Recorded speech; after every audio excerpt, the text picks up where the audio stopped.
Hi, everyone. I'm Laura Humm. I'm one of the Dialogue Doctor Coaches, and I am here today with Erica Gloss to look at one of the chapters in her book. Erica, can you tell us a little bit about yourself, your story, and your author journey?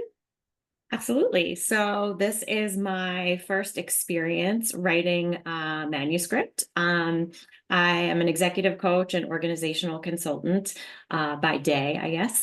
I have a consulting practice the last 13 years.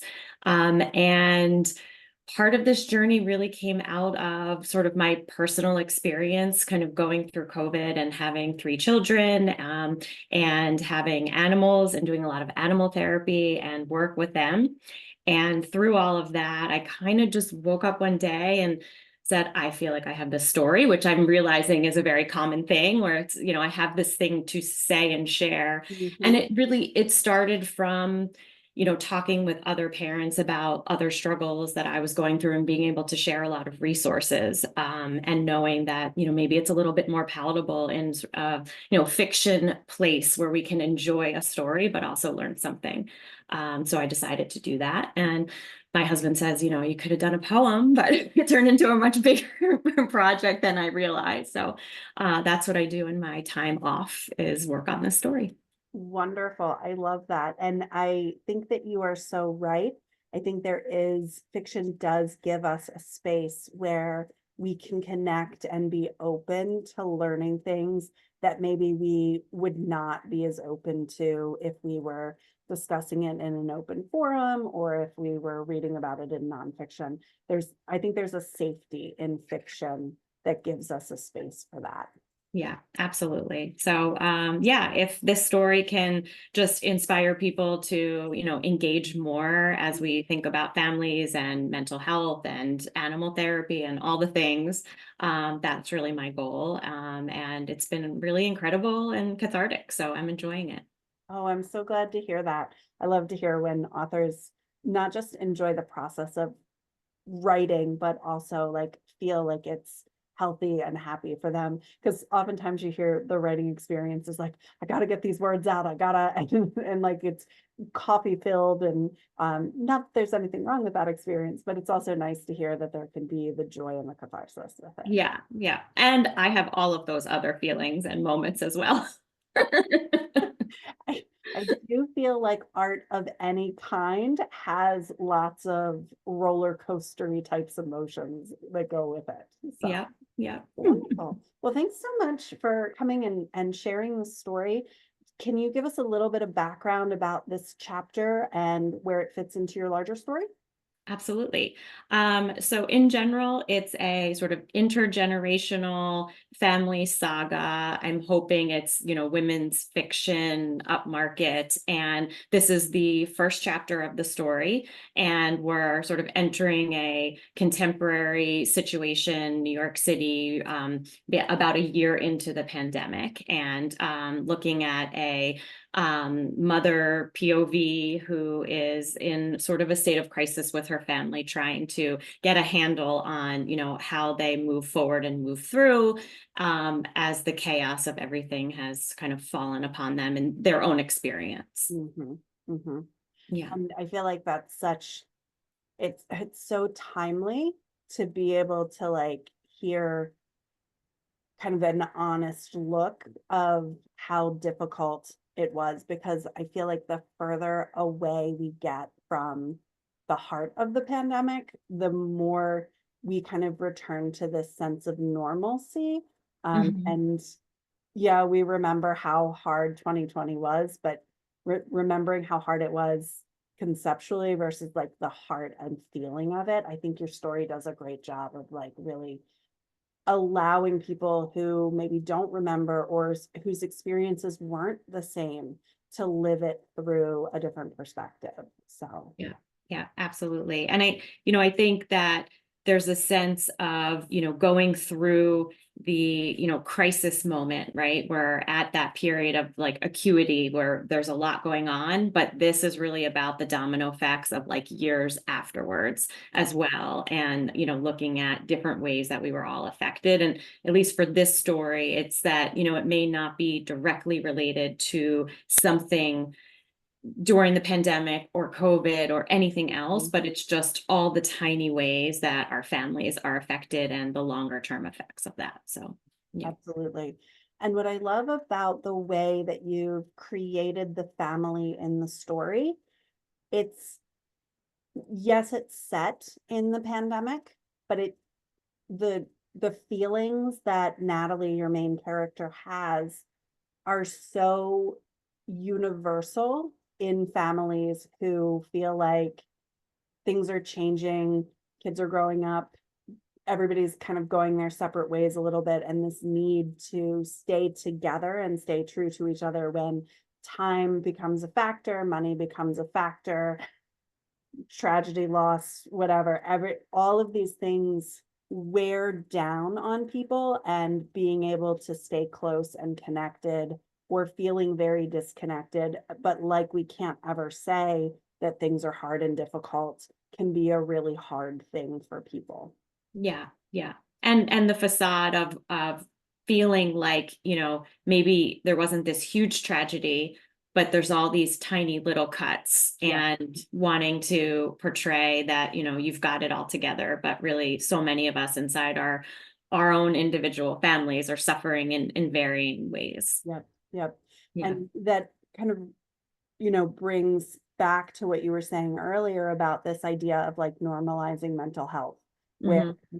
we feel like we can't say, I'm right on the brink of not holding it together because it's not socially acceptable and we have to be everything to everyone all the time. And to say that we can't, like, shows this huge weakness when really everybody or many, many families are going through the same thing. So I think, like you were saying about fiction kind of being a safe way to bring that to the surface, I think you definitely have a story here that a lot of people can connect to.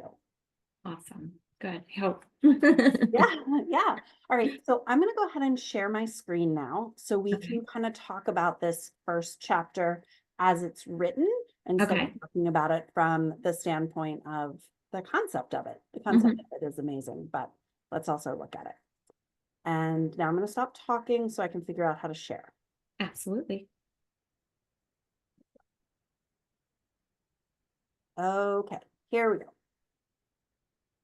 Take my computer a minute to catch up because that's what happens. And I feel like it can't be a podcast with me without me killing time while my computer catches up. That's okay. In my day job, I switch from Teams to Zoom to Google Meet, and then, invariably something doesn't work. So, Yep. And I find that they don't play nicely with each other. no, if you're back to back with all the different apps, yeah, you don't know if the audio will work or video will work. Yep, exactly. All right. Are you able to see my screen yet? It says you've started sharing, but I cannot see it. Oh, now I can. There it is. All right, great. Okay, so what I've done here is I have your version on the left and I have Mhm. some edits on the right. So as I was going through, when you start a story, chapter one has to set the stage for everything that is about to happen. Because when we come in, maybe we've read the back of the book, maybe somebody has told us if the back of the book, gosh, I'm so old. We've read the summary on our ebook, on our e-reader, but Right. we might know a little bit about the story. Somebody might have told us about it, but really we are coming into a black box. Jeff is how Jeff always explains it. It's a black box. Mhm. We don't really know anything about it. So in my opinion, when your first chapter starts, you want the beginning to be as easy for your reader to understand where you are and what's happening as possible. You start with this beautiful literary sentence that says, under the hypnotic glow of the orange coils, a fragile hope simmered, woven through layers of bubbling cheese and thickening sauce, encased in hollow pasta shells. I love that. It's beautiful, it's gorgeous, it's poetic. I had to read it 3 times to have any sort of understanding of what it said. Mhm. What I'd like to do with that is make a couple of very small changes to that line to allow the reader to connect with it just a little bit easier. Got Under it. the hypnotic glow of the oven's orange coils, a fragile hope simmered. Natalie stared through the black tempered glass at the layers of bubbling cheese and thickening sauce encased in hollow pasta shells. Yeah. Love it. Those That works. couple of few words give us just a little bit of context for what these orange coils are. In your original version, you had Natalie stared into the black tempered glass of her oven at the end of it. But if I'm in a black box and I hear hypnotic glow of orange coils, an oven is not my first image. I don't know what my first image was, but that's not Right. where I went first, especially when I was coupled with a fragile hope. So Mhm. just by giving that one small description, I, as the reader, am like, okay, I'm in for this. Now, my example on the right has a little bit extra detail in there. Yeah. I'll talk to that in just a minute. So now I'm kind of setting the stage. I know that I'm in the kitchen. Now the rest of the story unfolds. What I did as I was going through is I color coded because I love a color code. I know you was probably so sick of going, Laura, yes, we know color, it's the best. Yeah. So, I mean, you could underline, you could bold, whatever. I like color. No, I love color. Excellent. Okay, you're with me, team color. Okay, so what I did is I went through and I highlighted words that were setting the stage of what story you're trying to tell. So perfect is a theme that you're bringing up. So the perfect dinner, just like her mother suggested. Now, I had a little bit of extra insight because I got to read your quote unquote book jacket that you sent to me. And I know that Natalie's relationship with her mom is integral to the whole rest of your story. So I really keyed in on that quickly. Then you talk about setting the timer and washing the face masks worn since the pandemic being a big piece, highlighted that. Then her friend calls, she picks it up.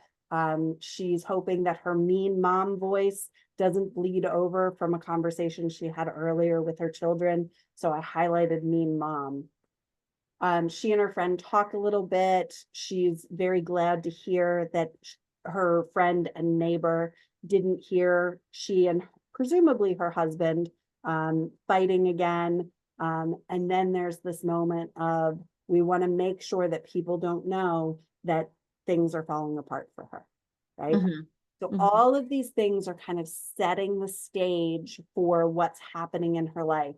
Then we get another line about she's again talking to her friend with this like, everything's perfect. I'm just really busy right now, perfection voice. But in her mind, she's talking about Jake, again, her son, from he was suspended from school. She's always waiting on Andrew, who's constantly coming home late and drunk, or both, one or the other, or both. And then we learn that she has another child, Maeve, who's graduating soon, but everything's okay with Maeve, right? Like we have this moment of like breath. Mm. This first page does a great job of setting the stage for us about what's happening, the things that are all going wrong in Natalie's life. Great setup here. Then we go into a page of more about Avery. Avery saying things like, oh, you must be so proud. We see a description of Avery. And then we see Natalie trying to remember about Avery's family, but she misses the mark and she feels bad about it. And then more of this, I'm trying to hide that everything isn't perfect because Jake is hounding me for help on his school project, even though Jake isn't actually going to class. And then Avery kind of throws this low blow at her as, I didn't even know you cooked, right? And then this moment of like, well, it's just easier to let Avery think what she wants. And it's kind of a lot of back and forth about Avery. And then Avery makes mention of how this Caesar salad that Natalie is making needs to be made with fresh Parmesan, not the sawdust stuff, which I love that description. So then Natalie feels bad about using the sawdust stuff, throws away the sawdust and says, yeah, I'll see you next time, but has no desire to actually go and see Avery. Mm-hmm. If this were any other chapter in your book, I would have made a couple of suggestions in the dialogue. There's a moment where she answers the phone, "Hi, Avery," and Avery just jumps right into, "You haven't been to the walking group in a while. Is everything okay?" I probably would have suggested "Oh, I caught you. It's been so long since we've talked. Oh yeah, things have been busy. I'm so glad right? Like some Yeah. niceties that would typically happen. I might make a couple of like additional suggestions in here, but this is your first chapter. So what I'd like to do is look at this first chapter in just a little bit different of a light. You've got the first page setting the stage so well about how things are so hard and so difficult for Natalie. And then you go into this dance that she's doing for other people. But the story that you're telling isn't just about the dance that she's doing for other people. It's about her relationship with her mom and the need that this picture of perfection that she shows to the world is actually coming from pressure from her mom. Am I getting that right? Yes. Okay. Mm-hmm. If that's the case, what I'd like to do is I'd like to move mom front and center in this first scene. So I'm going to go over to the suggestions that I made.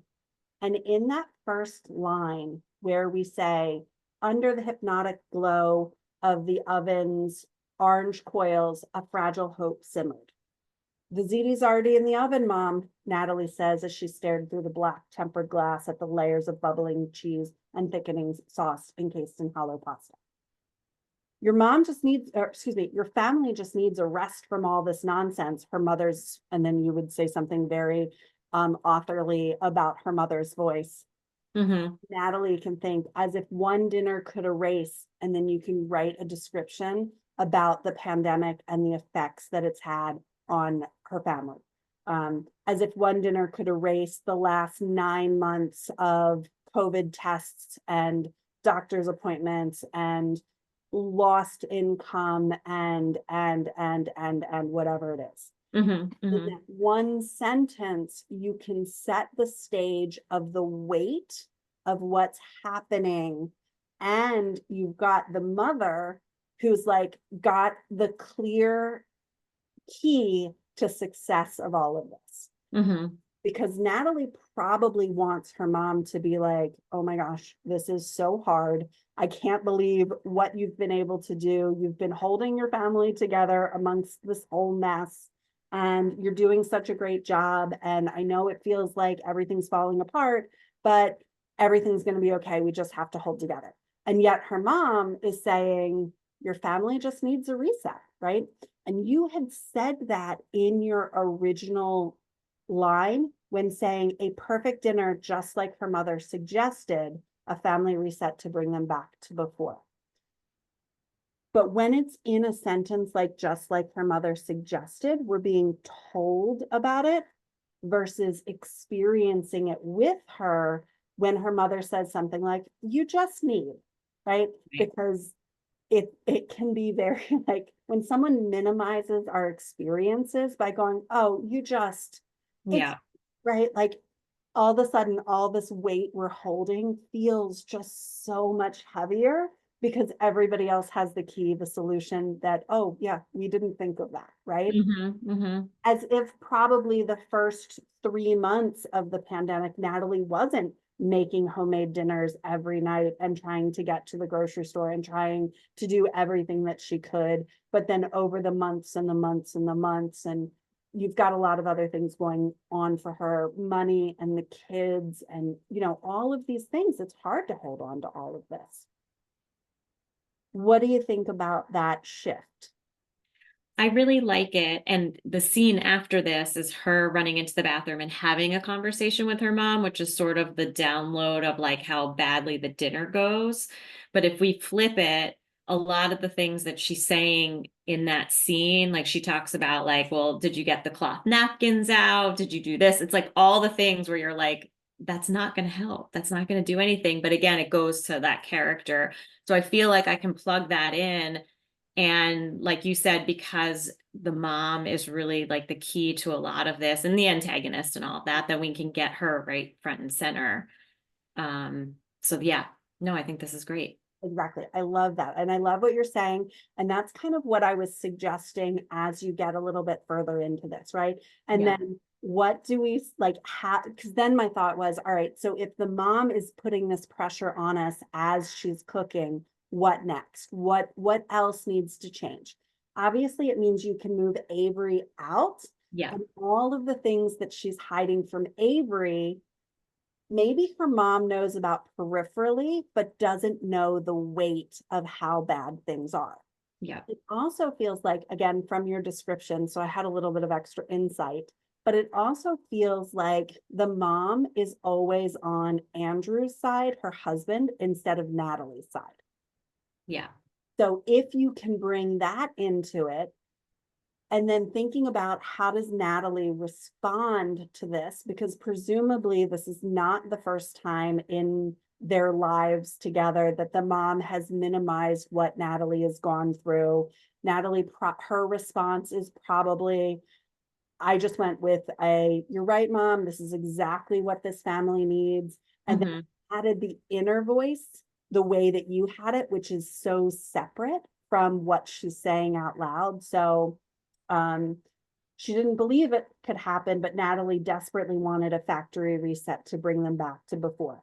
Thanks Right. for your help, mom. I've got to, like, she's trying to get off the phone with her mom. Like, how many times have we been in a rush to get off the phone with somebody and they just cut us off?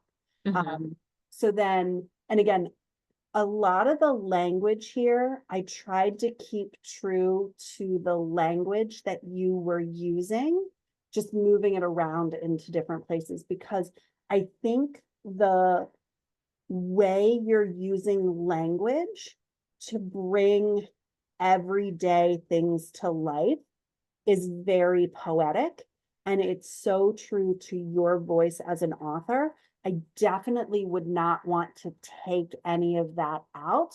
You might hmm have to move it around a little bit. Yeah. Yeah. No, I think this is really great. And yeah, Avery being put in there was actually like part of my second draft because it was like we needed to get the dialogue and someone in there. And I guess I was a little reluctant to put the mom in because I had her kind of as this sort of separate thing.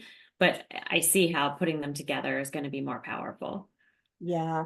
And it helps your reader to understand something at like an instinctual level without having to be told about it. Yeah. If it happens in the setup, then when things go bad, you can have this moment of like, I knew this wasn't going to work. Why Right. did I even, right? And that often happens in families where one person is doing things just to please other people. There's this like, I knew it wouldn't work, but I also knew that I couldn't just stand up for myself or I couldn't just do the thing that I knew was right. And you have this conversation between Natalie and Andrew a little bit later about what to do about their son. And it's like she has this desire to do something big. And the husband's like, it's fine, don't worry about it, don't worry about it, it's fine. But every instinct that Natalie has is, no, we got to do something big. Why aren't you listening to me? So it feels like she's kind of created this personality for herself as this people pleaser who doesn't know how to stand up when she should have a voice because she's so used to taking a back seat, maybe stemming from her relationship with her mom. Maybe I'm reading a little bit too much into it, But that's kind of how I felt like the scene was going. Is that kind of Mhm. where you're going with it? Yeah, yeah. I think yes, I have to think about like how much agency like I want the reader to feel like she has, um as we think about maybe when life is easier, she has more. And now it's like she's trying to figure it out, but also wanting things to just kind of stay copacetic. And so this is how she's showing up, which is not totally her normal, but yes, like reverting back to, because it's, you're triggered. So you're reverting back to, which we find out is her mom. And also she's the youngest out of three siblings. So there's that component too. Okay. Yeah. All right. Yeah. So it seems like kind of these suggestions might work for you. Yep. So as as you have this going, the mother can say things to keep the conversation going. Again, I would create her voice to be kind of demanding of perfection so that you don't have to explain to the reader later that there's this expectation of perfection that I haven't been able to upkeep. You just let them live it and Right. bring their own experiences to the table there. So maybe, and I just put this in here just as a like starting place for you, but maybe she starts with something like, Andrew and the kids just need to know you're there for them. Again, that just has Yep. so much weight to it, right? And then you can go back to kind of the stuff that you were saying before, where as her mother talked, she set the timer, she finished washing the family's face mask. She went to the living room to open this bottle of wine, right? Because wine becomes a big element for her, as it did for so many of us during the pandemic, right? Like, Yeah. and also when things are like not just during the pandemic, oftentimes like when things are stressful, a glass of wine just takes the edge off a little bit Mhm. for some of us. So Yeah. it definitely kind of works there. So I would suggest, I didn't write it in here because I wasn't sure which direction you'd want to go with it, but taking the same conversation she's having with Avery and let her mom talk about it. Maybe starting with Andrew, right? Like she's probably told her mom that things with Andrew aren't great right now. Her mom might not know all of the details, but her mom probably knows they're struggling. Maybe her mom knows that Andrew has this big meeting today and she brings it up, right? Maybe mom says something like, don't forget, Andrew has that big meeting today. So he's really going to need you to be supportive when he gets home, right? Mhm. Mhm. Inside, be like, well, who's supporting me? Mhm. Like, I had a big day too, right? Uh, Yeah. and then maybe she's saying something similar about Jake. Jake's going through a lot right now. This pandemic's really hard on him. I know, mom, he's set up this sanitation station by the front door. He hasn't taken his mask off in 6 months, like whatever it is. You can have this conversation. So some of these details are coming out in a similar way you were doing it before, but instead of her thinking it internally, she's explaining to her mom in a way that her mom should already know because she said it to her 20 times before. But like by putting it in the dialogue, it's harder for us as readers to skip over the details because then you can have the body language and the tone of voice putting the weight on it for Natalie. Right. Okay. Okay. Great. Um, okay, so then I want to jump ahead because you kind of have the idea of that. Mhm. Pulling Avery out, bringing the mom in. So then I changed my color coding here for you in this next section. And what I was reading a lot of in here are the elements of Natalie's life that have changed. Yeah. The Louis Vuitton bag, the relationship that she used to have with Andrew, who used to buy her a new bag every year, their bank account. She has a part-time job. I couldn't figure out if the part-time job was something she'd always had or was something new. Kind of felt like it was new. Mhm. Okay. Yeah. It was new.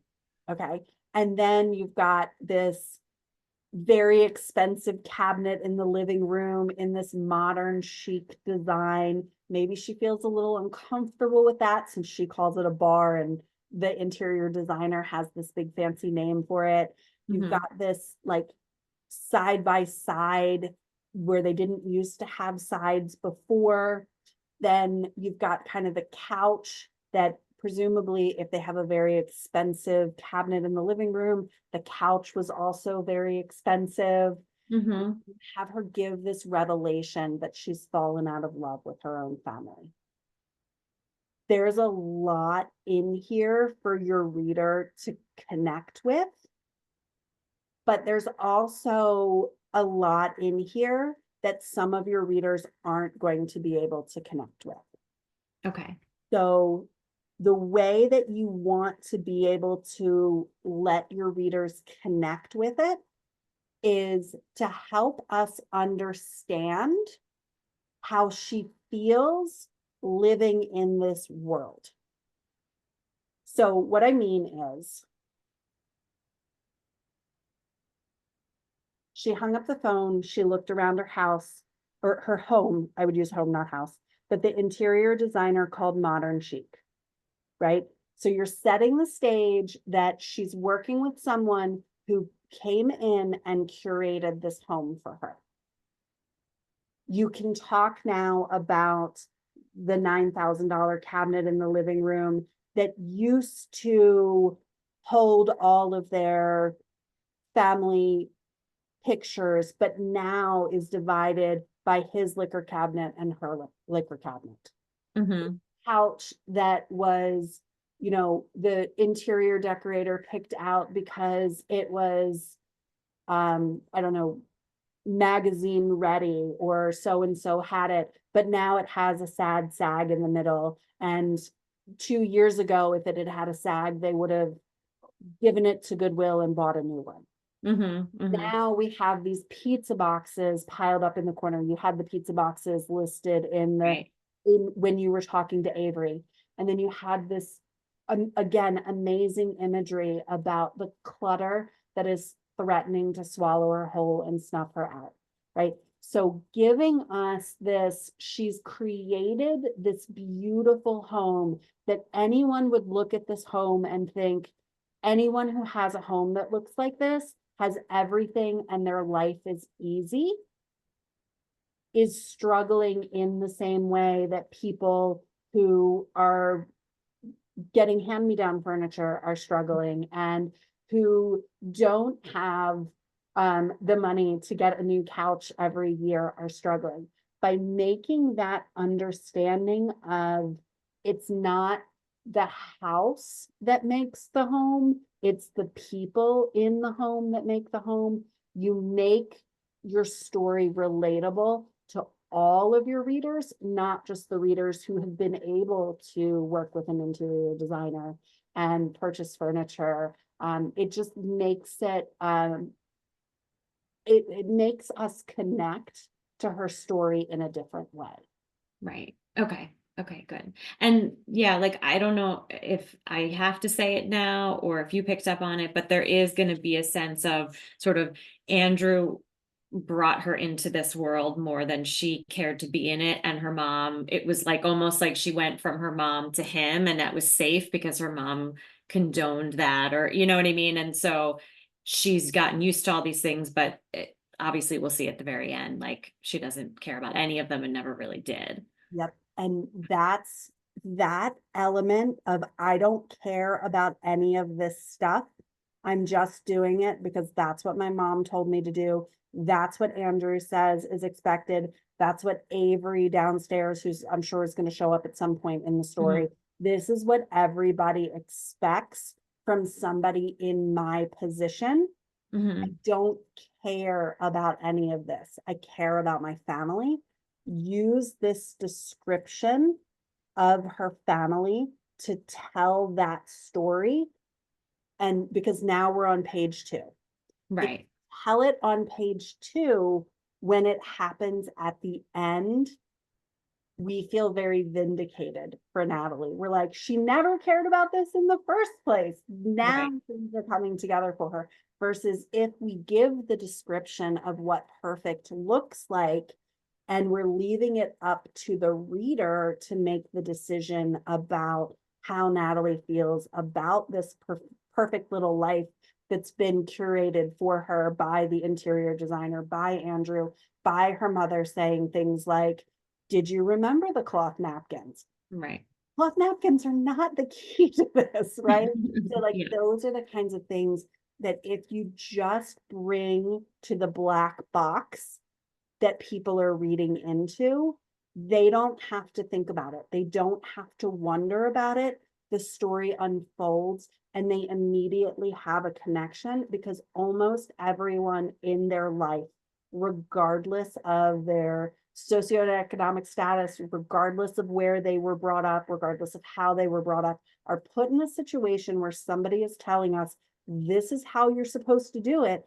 And we're feeling a little uncomfortable with it, right? Mhm. Let Mhm. us feel her uncertainty in the world that she has because she's in it, she's here, and now piece by piece it's being dismantled around her, right? Mhm.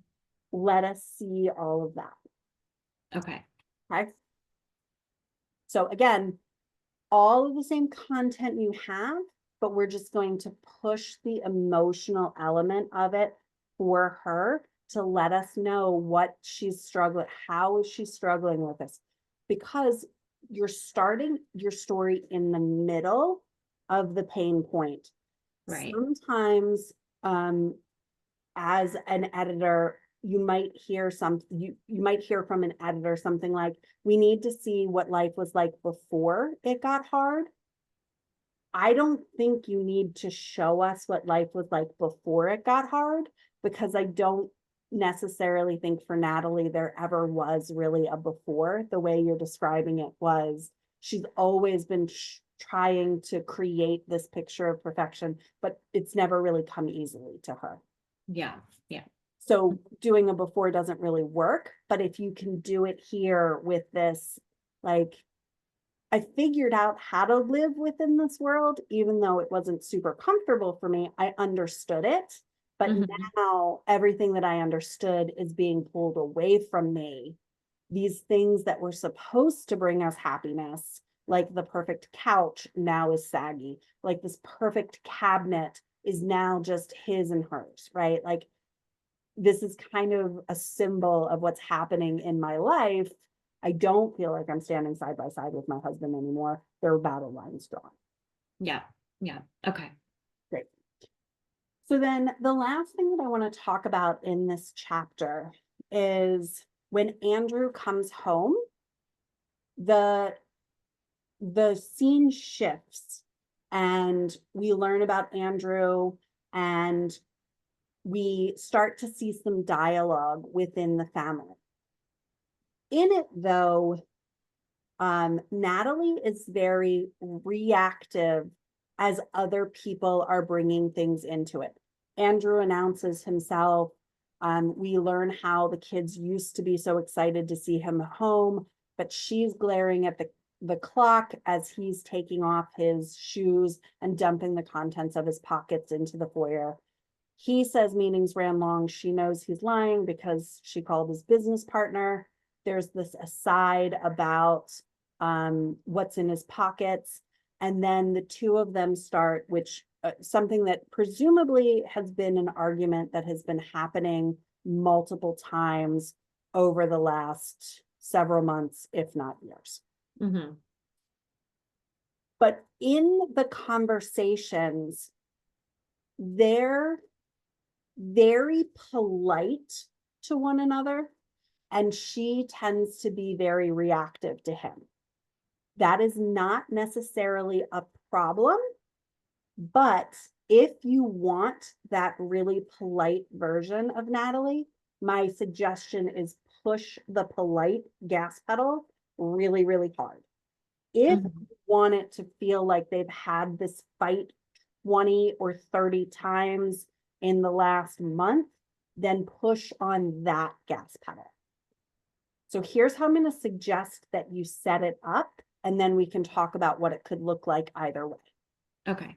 So after you talk about her beautiful living room where the clutter is threatening to swallow her whole and snuff her out, again, love, love, love the literary description of that.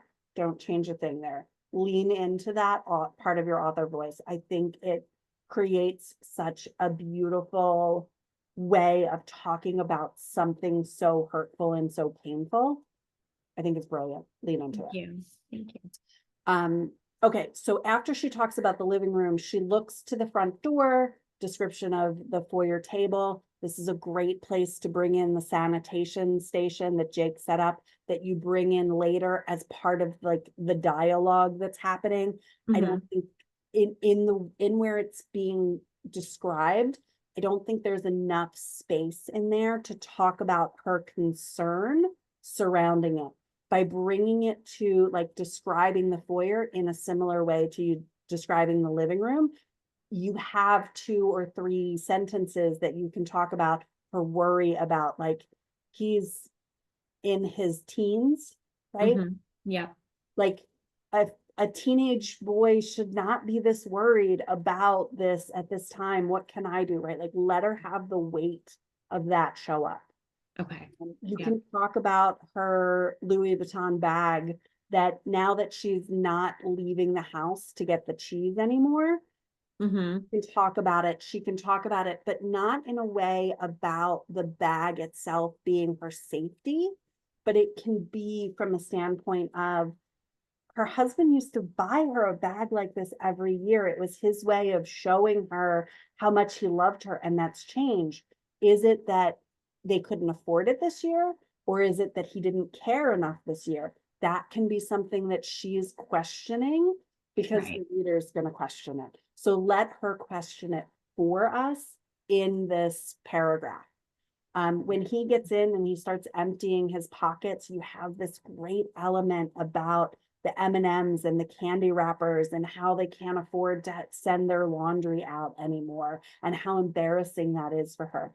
That is so important in the story, not because she's upset that she has to do the laundry, but because of what it's saying about her family and how everybody's going to talk about it. But where it is in the story, it's taking away from the relationship tension between Andrew and Natalie. So by bringing it here, you can tell us all the things about the candy wrappers. Here, again, showing us the difference between her life before and her life now without breaking up the conversation. Right. So really get like a nice good paragraph that describes the foyer and how she's feeling and the things she's wondering about before we go into all the dialogue with him. Exactly, exactly. Okay. And this becomes your transition paragraph, because now Right. From the mom. start the story with dialogue between her and her mother, and all the weight of like all this pressure and how things are changing. You're setting the stage in the same way you did before, but before we see the relationship with the family, you're going to orient us to Natalie's perspective. And this and it's very, very unusual for me to suggest prose. I'm always like, put it in dialogue, put it in dialogue. In this case, your readers need to be on Natalie's side.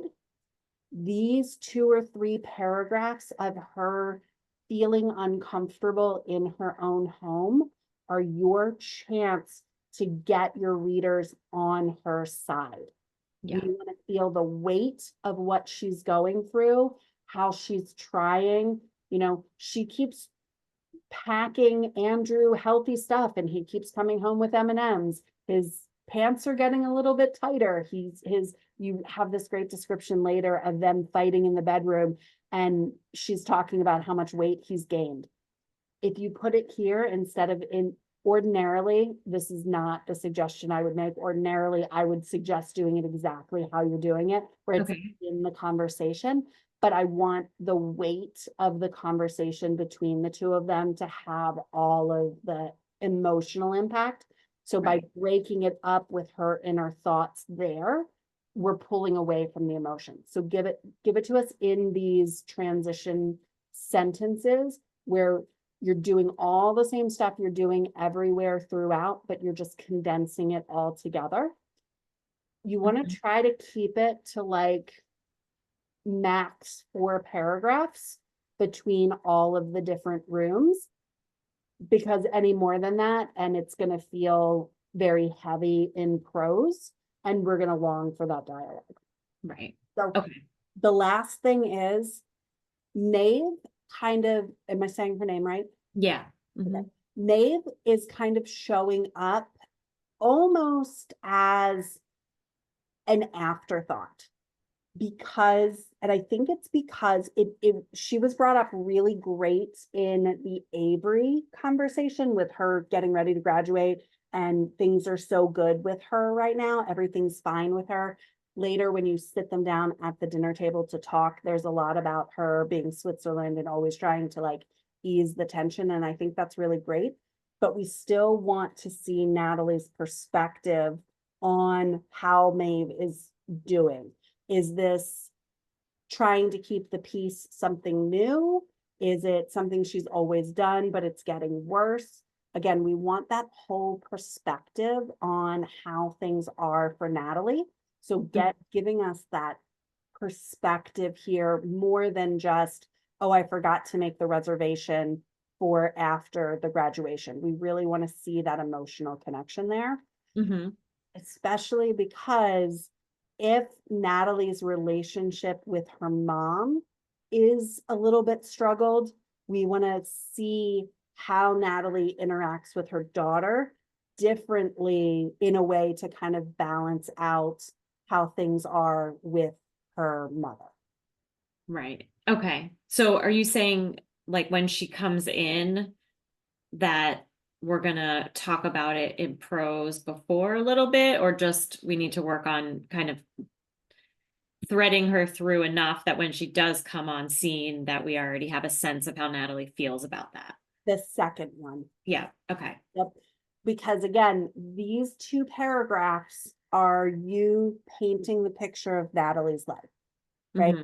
And likely you, as a reader, all of this time and attention they're spending on Jake, and then Maeve comes out and is like, can you two stop fighting? I'm on the phone, right? Like, it's that, for me, it felt like that moment of like, oh, yes, now I'm spending so much time over here that I'm forgetting, or I'm not giving as much attention to Maeve, especially with the whole she made baked ziti, but Maeve isn't eating dairy, right? Like this idea of like mom guilt for this kid needs so much right now, and this kid seems fine.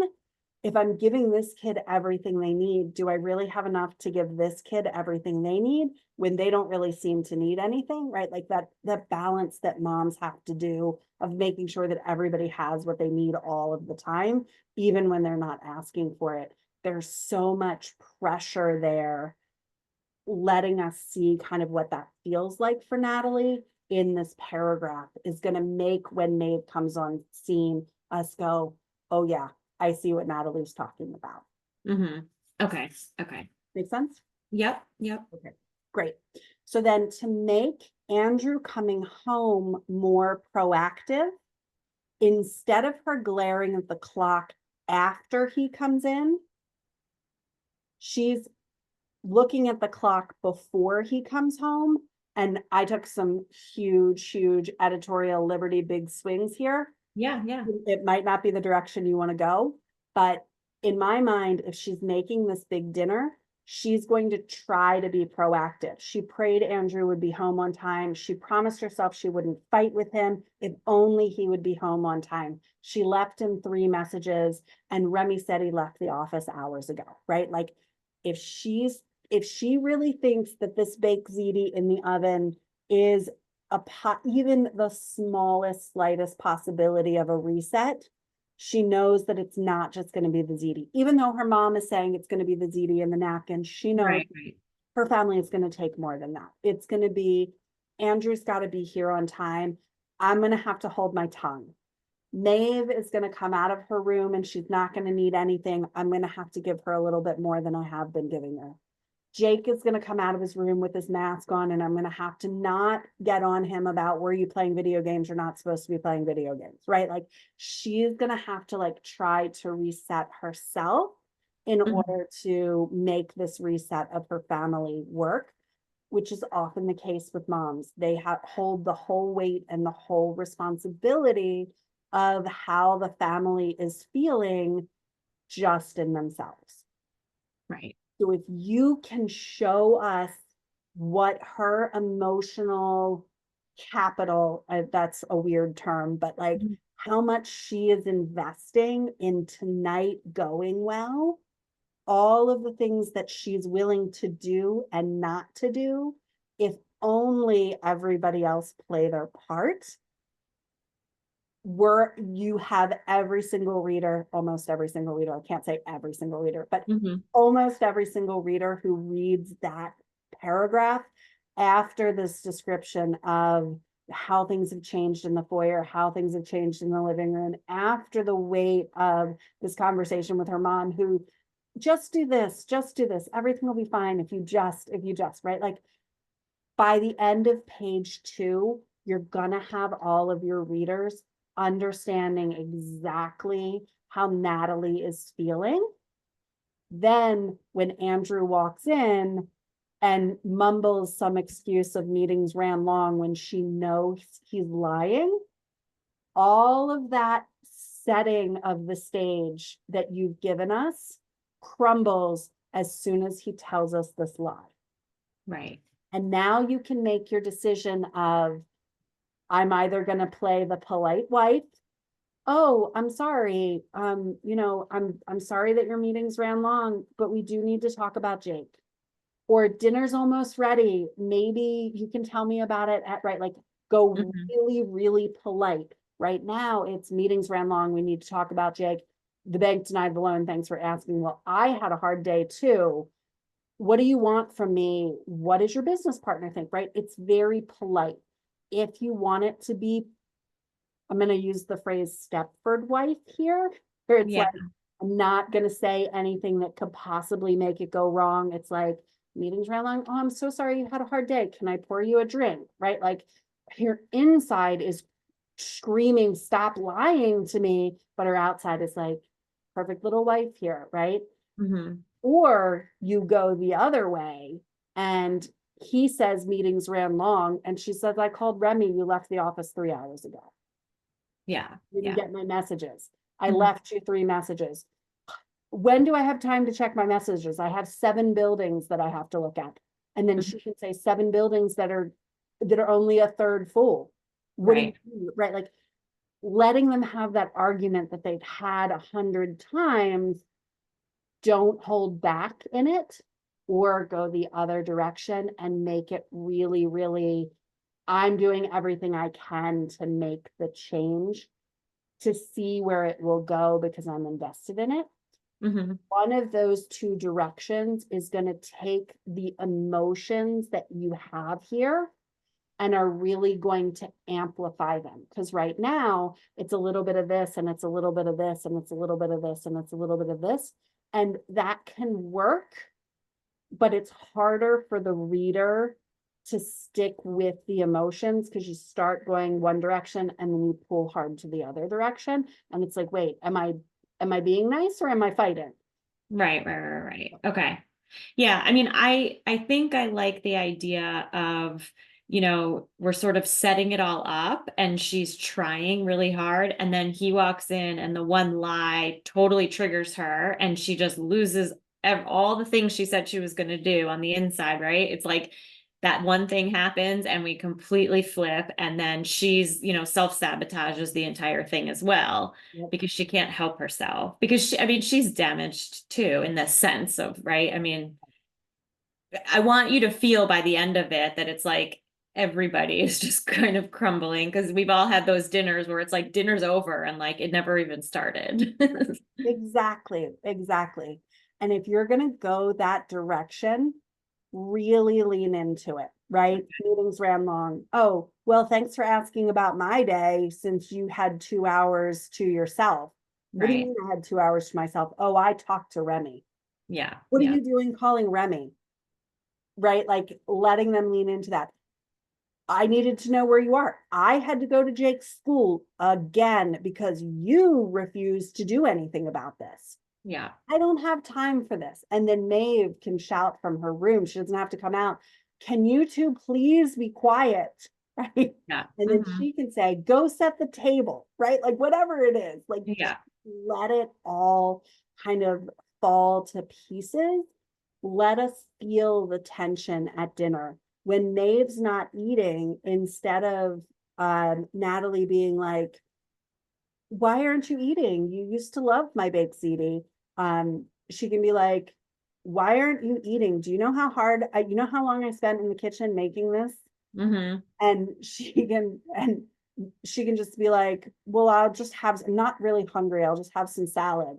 And the dad can be like, she can't eat baked ziti, she's not eating cheese, right? She's Mm-hmm. not eating dairy anymore. And the mom can be like, well, she ate 2 pieces of pizza last night, right? Mm-hmm. Mm-hmm. Let them, let them just, the raw emotion of it, you don't have to keep it in check, because the bigger that feels, the easier the reader is going to be able to go, oh, now I understand why she's lying to her mom, and she's looking at this cabinet going, this is the life I used to have, and now I'm in the middle of it.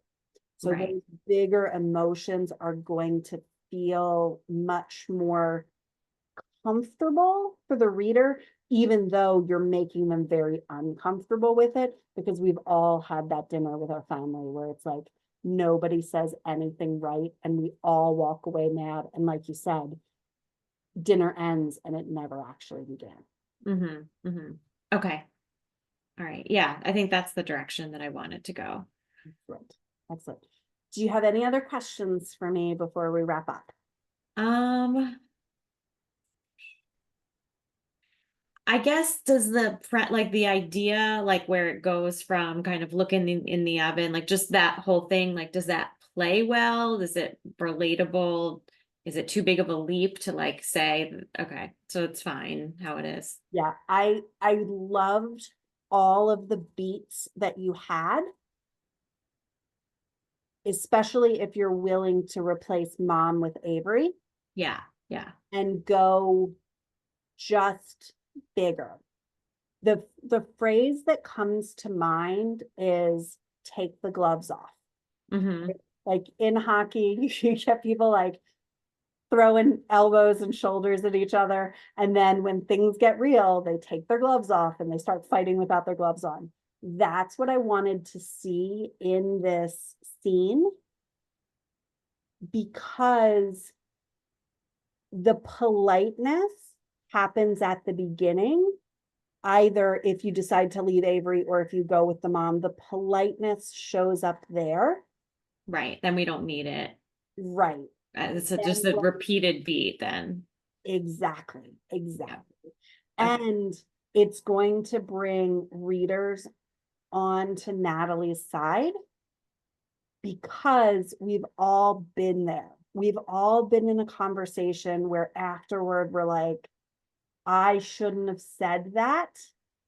If I could only have held my tongue in that moment, maybe it would have gone differently.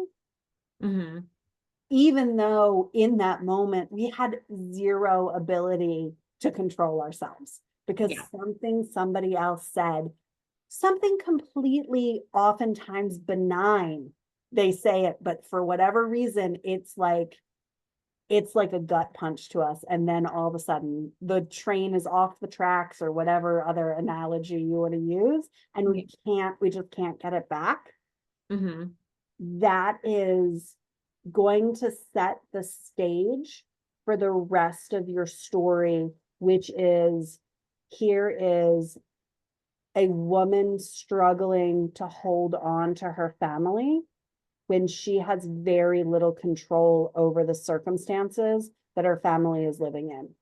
Right. That works especially well because of the time period you put this in the middle of a pandemic.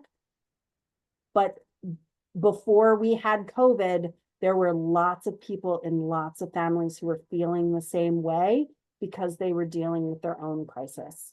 Right. And like you mentioned before, a crisis doesn't have to be one big thing. It can be a million little things, and it's just as painful and it's just as hurtful. Mm-hmm. And I think there's space for a story like this to be told, for people to go, I know what Natalie feels like. I've been there. I've tried to balance it all. I've tried to hide from other people that I'm in this much pain. And I just couldn't admit that I needed help. Right. Yeah. So Okay. All right. Awesome. This was really great. let me go ahead and turn the recording off. Okay.